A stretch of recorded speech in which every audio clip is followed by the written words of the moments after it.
Title: The Journey of the Planet, a mythic tale across space and time. Long before the galaxies were born, in the dark stillness of the cosmic womb, there drifted a single, luminous orb. It had no name, no orbit, and no sun. It was Planetus, the first wanderer. Planetus was no ordinary world. It was alive. It pulsed with the heartbeat of molten fire and dreamed in tectonic rhythms. It was born not from dust and gas, but from the convergence of cosmic memory, the fragments of dying stars, and whispered thoughts of collapsing dimensions. It knew neither day nor night, only the cold silence of the void.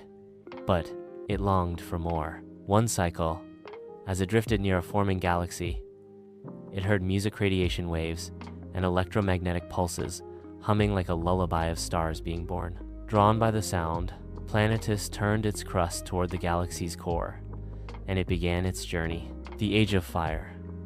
First, Planetus approached a red giant. The star bathed it in warmth, and from its surface, volcanoes roared.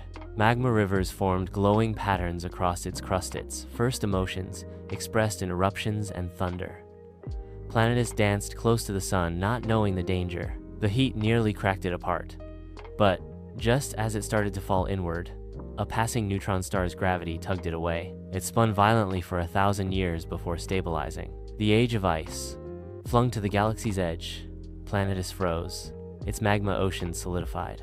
Glaciers coated its peaks. In silence once again, it began to dream this time of life, of green, of rain. It gathered stardust and comet ice.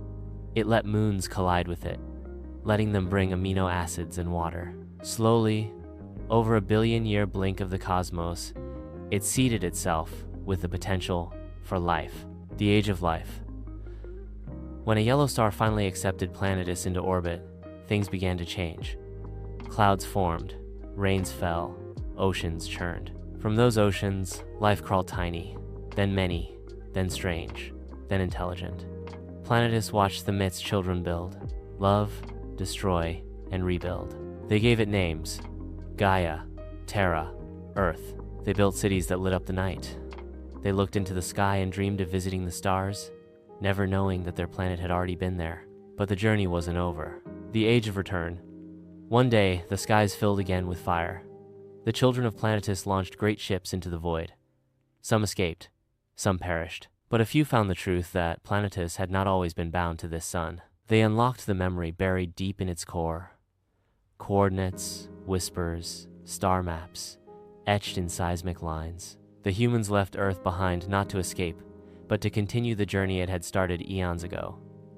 They became the new wanderers, and Planetus, its duty fulfilled, released one last breath of wind across its forests, turned once more toward the stars, and waited for a new sun, a new song, a new dream. Because the journey of a planet, like the soul of the universe, Nev,